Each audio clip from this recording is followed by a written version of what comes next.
अस्सलाम वालेकुम प्यारे बच्चों, आज हम सफ़ा नंबर 8 की मश्क देखेंगे। चलिए देखते हैं सफ़ा नंबर 8 पर क्या है। मैं लफ्ज़ बोलता हूँ, उसे गौर से सुनो और उनकी पहली आवाज़ पहचानो। देखिए यहाँ पर पहले 3 लफ्ज़ है, उसकी पहली आवाज़ कौन सी है पहचानते हैं। कपड़ा, कप, कढ़ाई। इन तीनों की पहली आवाज़ हो रही है क। देखिए कपड़ा में क, कप में क, कढ़ाई में क। तो इन तीनों की पहली आवाज़ है क।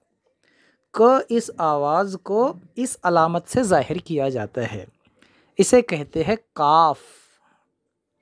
दूसरा देखिए, मोर, मुर्गा, मछली। मोर, मुर्गा, मछली।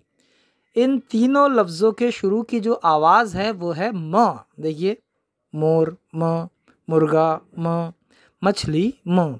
इन तीनों की शुरू की आवाज़ है म।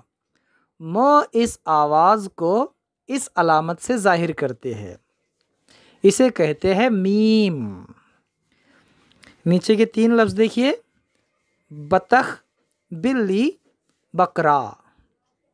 बतख ब, बिल्ली ब, बकरा ब। इन तीनों की आवाज़ इस ब से शुरू हो रही है। तो देखिए ब के लिए ये अलामत इस्तेमाल करते हैं, इसे कहते हैं बे। नीचे देखते हैं, आवाज़ सुनकर लफ्ज़ बोलो। देखिए यहाँ पर ये सीन बना हुआ है, इसकी आवाज़ होती है स। स से शुरू होने वाले लफ्ज़ बोलो। मिसाल है सर।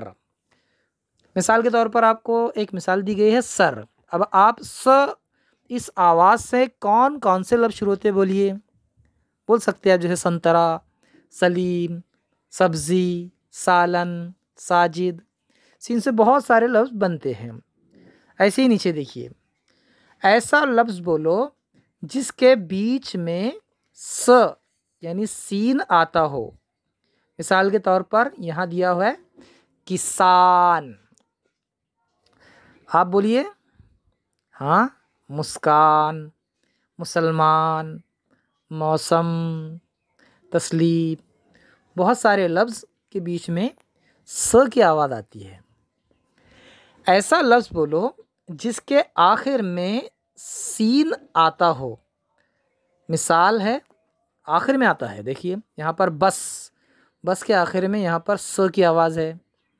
तो आप कोई और लफ्ज़ बोल सकते हैं, जैसे घास, कपास, नस वगैरह। बहुत सारी आवाज़ें, बहुत सारे लफ्ज़ होते हैं जिनके आखिर में सीन की आवाज़ होती है, स। नीचे देखिए, प, पे से शुरू होने वाले लफ्ज़ बताओ। मिसाल के तौर पर देखिए, प इस आवाज़ से शुरू होने वाला लफ्ज़ यहाँ पर दिया गया है पतंग। पतंग। और कौन कौन से लफ्ज़ होते हैं जो पे से शुरू होते हैं, जैसे पलंग, पालक, पापड़, पौधा, परी। बहुत सारे लफ्ज़ प इस आवाज़ से शुरू होते हैं। हाँ, ऐसा लफ्ज़ बताओ जिसके बीच में र आवाज़ हो। रे की आवाज़ आनी चाहिए बीच में। जैसे मिसाल के तौर पर यहाँ है अदरक। अदरक में ये र जो आवाज़ है ये दरमियान में है। तो आप ऐसे लफ्ज़ बोलिए जिसके दरमियान में र की आवाज़ आती है, जैसे सर्दी, गर्मी, बारिश, अरशद। और बहुत सारे अल्फाज होते हैं जिनके दरमियान में र की आवाज़ होती है। आखिर में देखिए, ऐसा लफ्ज़ बताओ जिसके आखिर में लाम की आवाज़ हो। मिसाल के तौर पर रेल। आप बेल बोल सकते हैं, तेल, नारियल, बोतल। बहुत सारे अल्फाज ऐसे होते हैं जो सोहेल, राहिल, यहाँ पर आखिर में ल की आवाज़ आती है। नीचे देखिए, सफ़े की आखिरी मश्क है।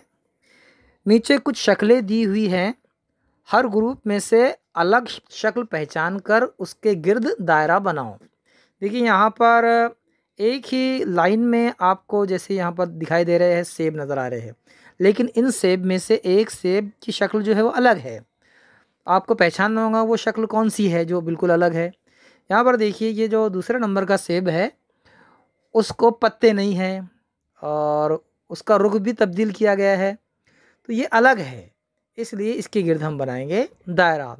इसी तरह आपको ये चारों शक्लें नज़र आ रही हैं, आपको इनमें से पहचानना है कि कौन सी शक्ल इन तीनों में से, चारों में से अलग है, उसके गिर्द आपको दायरा लगाना है। जैसे यहाँ पे कलर और ब्रश दिया गया है, कप दिए गए हैं, बैट है और यहाँ पर कप है। ठीक है, इस मशक को आप अच्छी तरह हल करके अपने टीचर को बताइए। अस्सलाम वालेकुम।